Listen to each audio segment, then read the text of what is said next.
নমস্কার, শালপিয়ালিতে আপনাদেরকে আবারও স্বাগত। আর আজকে বাঁকুড়ার পিসির বাড়িরই আর একটা নতুন ব্লগ নিয়ে হাজির হয়েছি। পিসিরা যেমন চাষের কাজের সাথে যুক্ত, তেমনি নানান বিজনেসের সাথেও যুক্ত, সুতরাং তাদের ব্যস্ততা থাকে তুঙ্গে। সেই জন্যই তারা ন্যাচারাল উপায়ে যে সমস্ত কাজকর্ম করেছে, আমি সেগুলোকে ক্যাপচার করার চেষ্টা করেছি। এদিকে দাদারা নতুন আধুনিক যন্ত্রপাতির সাহায্যে চাষবাস করে, সেগুলো টুকটাক তুলে ধরার চেষ্টা করব। সকাল সকাল আমি চলে এসেছি পিসুর সাথে আর ছোট দাদার সাথে মাঠে চাষ দেবে। এই জিনিসটা আমি ক্যাপচার করবো, সেই জন্য চারিদিকটা প্রায় চাষের জমি, বেশিরভাগ এখানে চাষের জমি।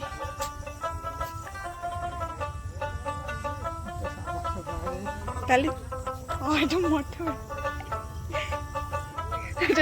মোটর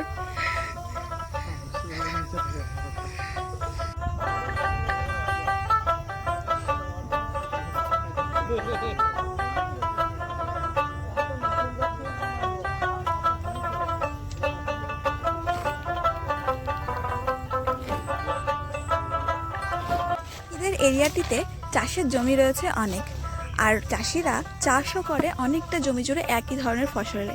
এই ধরুন কেউ লাউ লাগিয়েছে, সেটা অনেকটা জায়গা জুড়ে। এর কারণ হচ্ছে, এক তো নদীভিত্তিক এলাকা, সেহেতু চাষের জমি থাকে উর্বর। আরেকটি কারণ যেটা হচ্ছে, সেটা হচ্ছে এখানকার ফসল যায় শহরে রপ্তানি হতে, চাষের ফসলের চাহিদাও থাকে বেশ ভালো। আর দাদারা এটা নিজেদের জমিতেই একটা মোটর সিস্টেম করে রেখেছে। দেখলাম প্রায় জমিতেই ওরা নিজস্ব মোটর তৈরি করে রেখেছে, কারণ ওরা নিজেরাই ইলেকট্রিশিয়ান। এদিকে মোটর থেকে জল বের করার জন্য দাদাকে দেখলাম বেশ কয়েকবার, প্রায় 6-7 বার মোটরের মধ্যে জল দিল এবং স্টার্ট করলো। তারপরে মোটর থেকে জল উঠে আসলো ওপরে।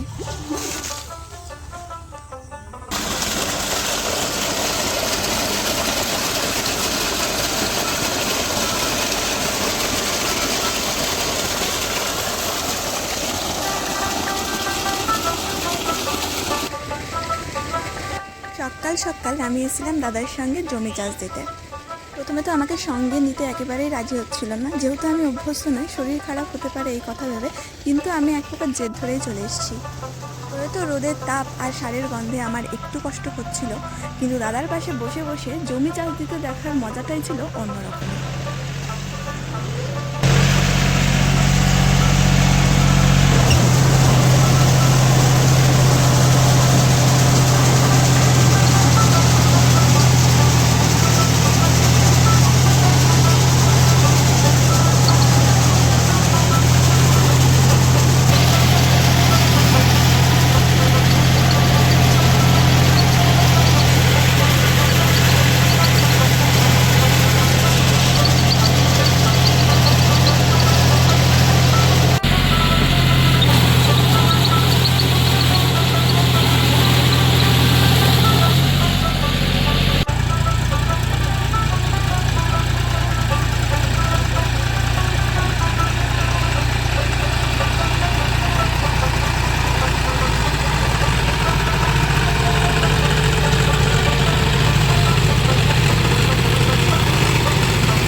প্রথমবার ট্রাক্টর চালাচ্ছি। দাদা জাস্ট আমাকে 1 মিনিটের মধ্যে ফাংশনগুলো বুঝিয়ে দিয়ে হঠাৎ করে নেমে পড়ে বলল, গাড়িটা স্টার্ট কর, তুই পারবি। আমার পাশে কেউ নেই, অথচ আমি প্রথমবার ড্রাইভ করছি। তবুও এটা ছিল আমার কাছে একটা দুর্দান্ত এক্সপিরিয়েন্স। মনের ভেতর আনন্দগুলো একেবারে নাচানাচি লাফালাফি করছিল। বাড়ি ফিরে এসেই দেখি দাদা মেশিনের সাহায্যে বাদাম আর খোলাগুলোকে আলাদা করে ফেলছে। বাদামগুলোকেই আবার জমিতে বসানো হবে বাদাম চাষের জন্য।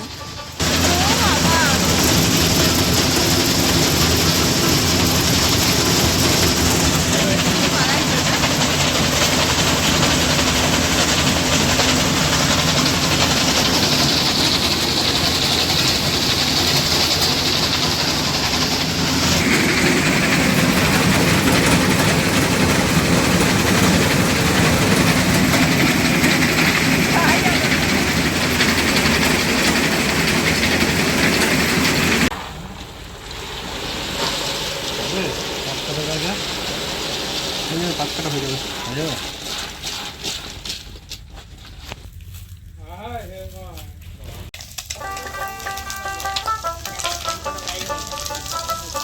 ঝাড়াও তাহলে দেখ কি ধোয়া। আর এগুলো ছিল নদী থেকে ধরে আনা টাটকা মাছ। খেতে স্বাদই একটা আলাদা রকমের, সুন্দর, ভীষণই সুন্দর। এটা দেখো এইখানে একটু নেমে যাচ্ছে আর এদিকটা দেখতে কিন্তু খুব সুন্দর লাগছে দূর থেকে।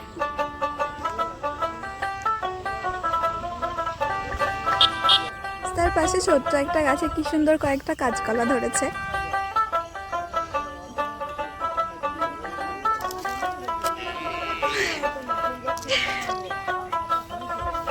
এখন তো আষাঢ় মাস শুরু হয়ে গেছে, চারদিকে শুধু বৃষ্টি আর বৃষ্টি। এখানেও তাই, আমি এসছি আসার পর থেকে বৃষ্টি শুরু হয়েছে। তা আমি আর ছোট বৌদি আর পুচকুটাকে নিয়ে একটু ঘুরতে এলাম বৃষ্টির মধ্যেই। তাহলে কে কাকে ডেকে দিচ্ছে? তুমি তুমি ঘন মেঘ করে আছে, মাঝে মধ্যেই ঝুমঝুম ঝুমঝুম করে বৃষ্টি হয়ে যাচ্ছে। আর আমরা বাড়ি থেকে একটু দূরে আসলাম এই আখ জমিগুলো দেখবো বলে। অনেক বড় একটা আখের ক্ষেত।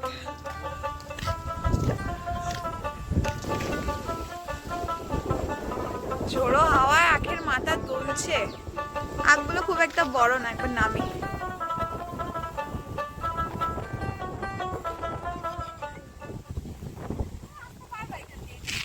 গুলো ভালো মোটা মোটা হয়েছে কিন্তু এখনো বড় হয়নি। একটা আখের গোড়া থেকে কতগুলো আখ বাঁশঝাড়ের মতন হয়েছে বড়।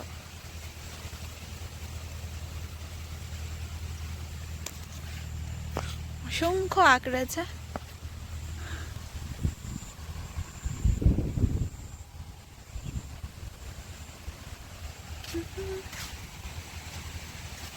একটু আগে বৃষ্টি হয়েছে বলে পুরো জল জমে গেছে।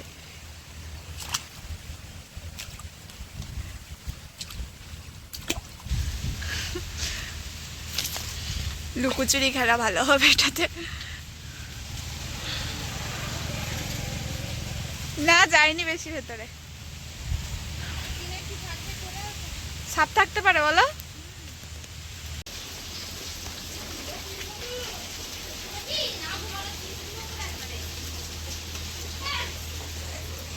এদিকে আমরা সন্ধ্যাবেলাতে তিনজনা বসে বড়দার বিয়ের ভিডিও দেখছিলাম। 5 বছর আগে আমার বড়দার বিয়ে হয়েছিল, তখনই আমরা শেষবার এসেছিলাম। আর ছোটদার বিয়ে হয়েছিল করোনা পিরিয়ডে, সেই জন্য তখন আসতে পারিনি।